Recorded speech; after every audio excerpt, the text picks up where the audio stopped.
Ever wonder about what you should do when you go to a networking event? Well, that's what we're going to talk about today.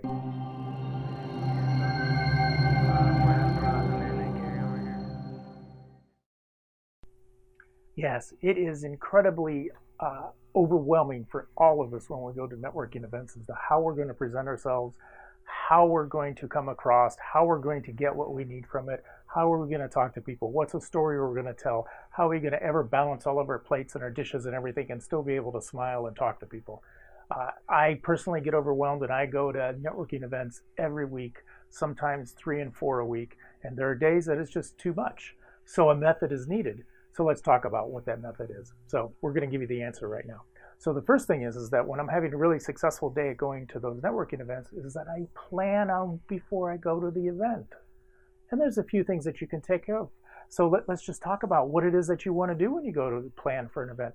For example, it's usually very important that you kind of go, well, why am I going? Should I be at the event? Who should I see at this event? So you can find out who you might see by looking at certainly at the agenda for who's going to be presenting, who's going to be on talking, who's going to be on the different panels. So you may want to target a couple of those people, see if you can get up there and introduce yourself and have a quick conversation with them.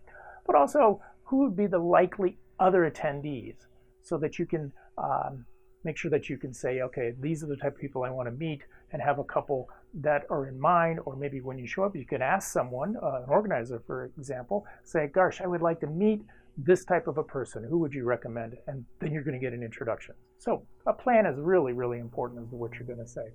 Now, there's another few things that are pretty good, too, to be aware of. So the second thing I want to mention is you want to be very approachable when you're at a session, because you know how you walk in and it's kind of like, oh my gosh, look at all these people that are all over the place. How do I approach? How do I talk? How do I become approachable so that people will come up to me? If I stand here against the wall, nobody will talk to me. So let's talk about how we'll do that. So first of all, it is being approachable. So I have found over the time that I prepare myself to go into when I'm particularly going networking, which is what, a half an hour, and then we're into the sessions, right? So this isn't a long time, but you have to be effective. So I prepare by always staying hands-free. I know sometimes that's tough because you're hungry and you got to get your coffee in the morning sessions. And yes, I will grab a cup of coffee, but I found that anything more than a drink is very hard to be approached. People aren't sure what to do with you and they don't come forward to see you. So I think it's better to be very approachable, and that is by being hands-free. Have your coffee before you come in, eat before you come in, and if you have to, grab a glass of water or something. Sometimes people will drink an alcoholic beverage in the evenings. I actually tend not to do that. I'll walk around with a water bottle or something like that, so my hands are busy, but I'm very approachable with it. I of course do it because I don't want to leave any impressions with them about anything but just being a straight shooter. So a glass of water is just perfect for that. Nobody has any assumptions if you're carrying around water. Now, the other thing that's really important to be approachable is that you show up with a few easy questions already in mind. Practice a couple of things. For example, hey, what brought you here today? What do you think of our presenter? Do you think this is going to be an exciting show? You don't have to ask them about, well, what's your job, right? Or what do you do? Let's do something that's a little more creative. So have a couple of those quick, easy questions that you can ask somebody that are in there. Now, I know I mentioned that you might have some target people. Again, have some questions for the target people that are a little different than that, but always have 2 or 3 generic things about, what brought you here today? Isn't this exciting? What do you hope to get out of it? Those type of things will get you going smooth and right and easy to get to meet somebody and see why they're there, because they're nervous about what you're going to ask them, so make it easy for them to answer a question that's safe. But then the next thing is somebody's going to say, well, who are you, or why are you here, or what's important for you to be here, right? Those type of questions come up, so you need to have little quick answers too. The most important one that people trip over all the time is that they need to be able to say who they are and why they're there, right? What's the value they're trying to get from this? And so many times people think when you're looking for a job, that means you got to just spiel out your whole resume, and that is absolutely wrong. People get tired, they don't hear it, they walk away. They hear one thing from you, so that's the clue. You've got to give them a very short, focused introduction that is just one thing that is about you that they can take away and remember. Yes, if you've got a little more time, you can say, oh, by the way, I also do these other items that are just great to change the world. but give them that one thing that's important.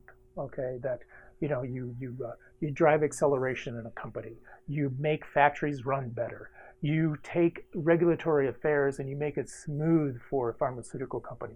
Whatever it is that you do, you want to talk about just that's your secret sauce, your cheat, as the game players call these days, or a hack as they call it in Silicon Valley, about how do you hack through an internet system. You want to just get that right down to a really short introduction. That's what you do. And you can always, of course, say your name, and if you work for a company, what your title is, but that secret sauce, because that they'll remember, that they'll go with, that's what you want to do. And the final thing, just to make this wrapping up here really quickly, is I want you to go in with an attitude of help. That takes away all of the butterflies and flutters. If you walk in and say, who can I help here today? It takes away all of your issues, and it's just like, I'm going to go help somebody, and that person somehow always shows up in front of you, and you help them. They may need to meet somebody else at that place, or have some other connection, or so you can just ask them, what is it that you need today? What brought you here? And maybe I can help you out with it. And then you've really made a great connection. Now you'll have plenty of time to talk about your history and your needs and the job that you're looking for once you help them. So remember to go in with that attitude of help. So let's go over that again. Plan why you're going, who you want to see, and what the purpose is that you're going to be there. Okay. Be very approachable. Try and keep your hands as free as possible so that you're not juggling stuff and being confused. Eat that on the side. Your food's on the side, and then come back in. Have easy questions that are short and focused, and also a short and focused intro. So that's about that, of being approachable and rememberable. And last thing is going with that attitude of help. Okay, hope this has helped and served you. Bye.